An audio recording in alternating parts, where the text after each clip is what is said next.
स्वभाव भी तुम असली करते हो कि नहीं ये तुम्हें पता नहीं चलता। पूछो कैसे? अब तुम मंदिर आए, अब देखना ध्यान से, तो मंदिर में क्या होता है, इतनी क्रियाएं आपको दे दी जाती हैं कि भाई आप क्रियाएं करते करते आपको ये नहीं पता चलता कि आपके अंदर क्या चल रहा है। नहीं समझ में आया? अंदर सोचने के लिए टाइम चाहिए, वो टाइम आप पे है ही नहीं। नमोन्ताणु सिद्धानु वरियाणु विज्ञानु शब्द नमोन्ताणु सिद्धानु वरियाणु शब्द तारी मुल्लंतानु सिद्धानु सामनो के लिए प्रतुदमु चतुर्न सतर एक शामल ओम झड़ को एक अर्घ या पूजा।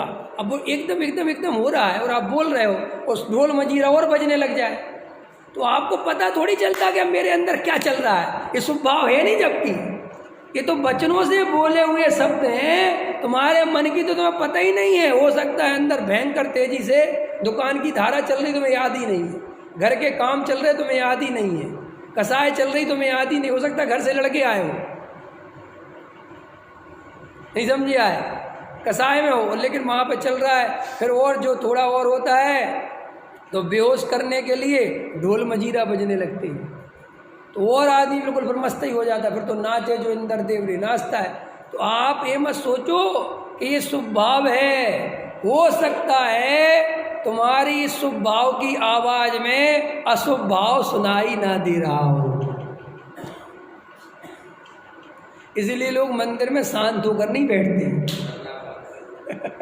क्योंकि शांत होकर बैठे और वो अंदर की झलकें मिली और उनको लगता है यार मंदिर ही में नहीं बच पा रहे पाप से, तो कहाँ बचेंगे। नहीं समझ में आया? इसलिए किसी से कह दो, जैसे अभी देखो तुमसे मैं कहूँ थोड़ा शांत बैठ जाओ, मैं प्रवचन नहीं करता, बैठ जाओ शांत 5 मिनट में घबराहट होगी।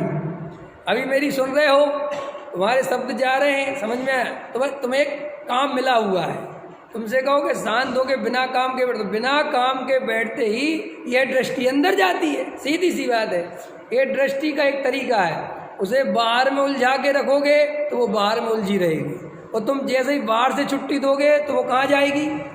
तो लोग कहते हैं हमारा उपयोग अंदर नहीं जाता, तुम जाने नहीं देते उपयोग तो अंदर जाने को बैठे ही है, तुम जाने कहाँ देते। तुम उसे एक काम, दूसरा काम, तीसरा काम, चौथा काम, 5वां काम, और तुम काम इसलिए देते रहते हो कि तुम्हें असलियत पता न चले। समझ में आया? ये लोगों को घबराहट बेचैनी की बीमारी होने लग गई है। पहले के लोगों को नहीं होती थी, आज के लोगों को क्यों होने लगी? क्यों होने लगी घबराहट बेचैनी? ज़्यादा सोचने की फुर्सत मिल गई, अंदर का सब कुछ माल टाल दिखने लग गया, समझे? कल्पनाएं ज़्यादा हो गई और इंटरनेट आ गया, टीवी दुनिया भर की बकवास दिखाते हैं, बैठ के देखता है। तो मैं क्या कह रहा था, अभी एक टाइप का बताया, क्रियाकांड का, समझा ना? ज़्यादा पढ़ने से भी धर्म नहीं होता। अभी दूसरा पॉइंट पूछो कैसे? जो आदमी ज़्यादा शास्त्र पढ़ेगा, ज़्यादा दिमाग, ज़्यादा बुद्धि लगाएगा, करणानुयोग में ये कर्म प्रकृति, चरणानुयोग में ये आचरण, ये ज़्यादा ही सीख जाएगा, न्याय ये सब सीख जाएगा। वो क्या होता है, उसके सीखने से बाद में वो उन्हीं चीज़ों की रिसर्च में, खोज में लगा रहता है। फिर को पुस्तक लिखने का मन कर जाए, ज़्यादा ज्ञान हो जाएगा तो क्या हो जाएगा? आजकल पुस्तक लिखते हैं, फिर पुस्तक लिख गई फिर क्या होगा? फिर थैले में रख के घूम लो, पढ़ो। देखो एक आदमी था, एक बनिया था।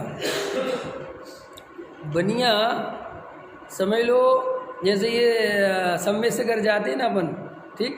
तो सम्य सागर में जो नीचे दुकानें खुली ना, तो उसमें से एक जैन की भी दुकान थी, ठीक है?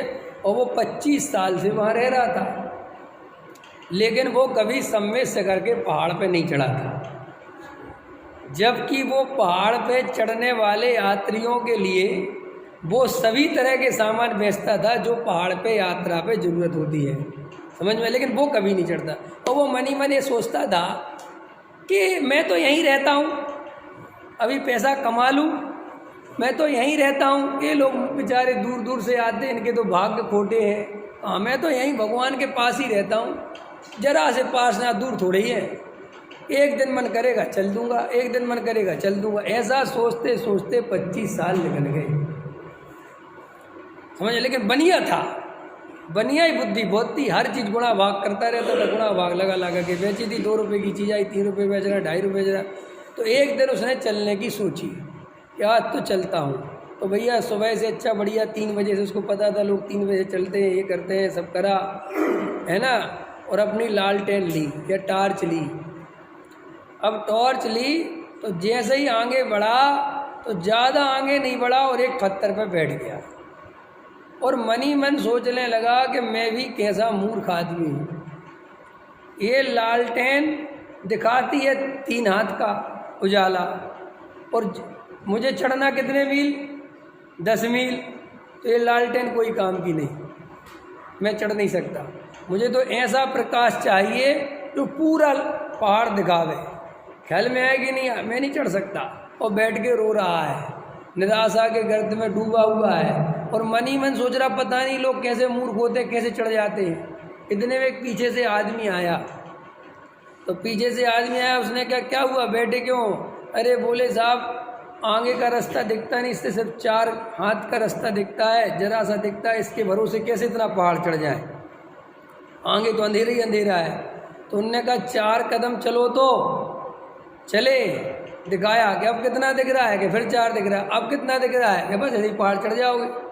तो ये कहानी क्या कहती है कि जो ज़्यादा दिमाग लगाता है, अरे साहब इतने शास्त्र हैं, इतनी जनवाणी है, ऐसे ही थोड़े हैं, मुनिराज देखो कैसे तपस्चरण करते हैं, कैसे ध्यान करते हैं, कितना ज्ञान होता है। अरे भैया सब ज्ञान होना जरूरी है, सब शास्त्र पढ़ना जरूर। अरे ये पंडित जी बैठ जाते सुबह सुबह 8:15 बजे और आत्मा करता है और गया है गए और तुम तो भगवान हो और अनुभव करो, ऐसे थोड़े ही अनुभव होता है।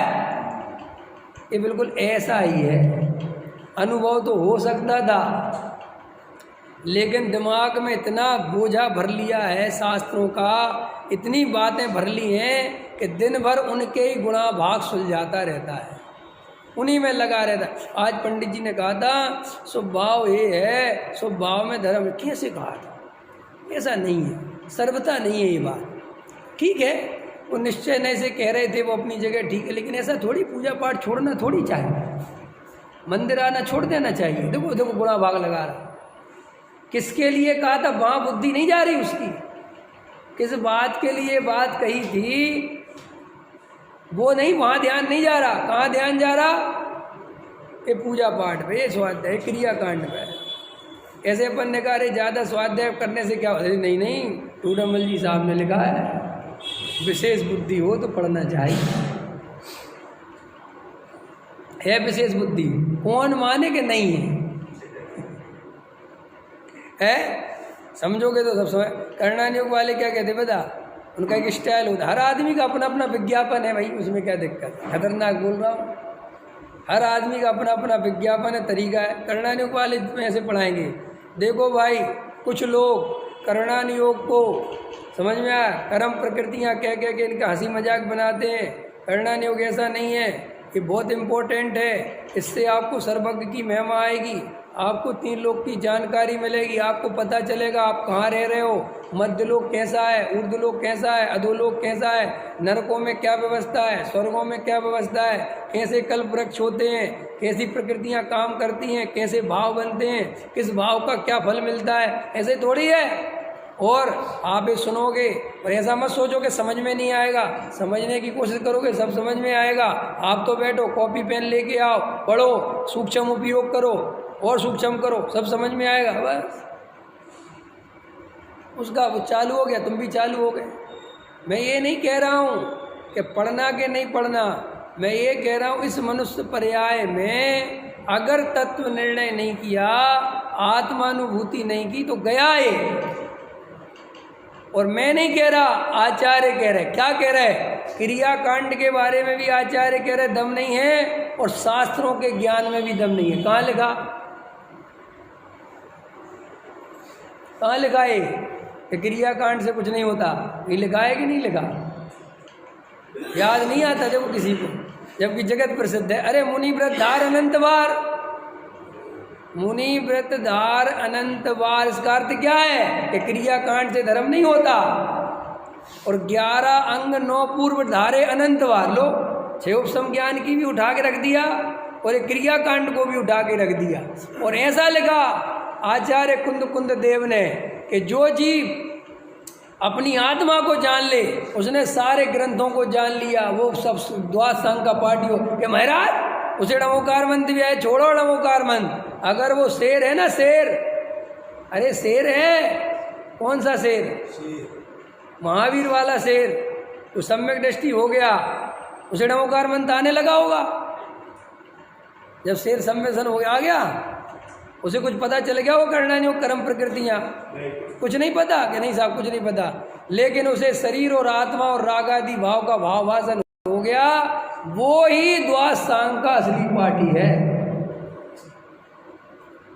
और हमें इतना ज्ञान है शेर से 1000 गुना, लेकिन हमारा ये ज्ञान 0 है। ये 6 उपशम ज्ञान के खाते में जाएगा, इससे आत्मा का कोई लेना देना नहीं है।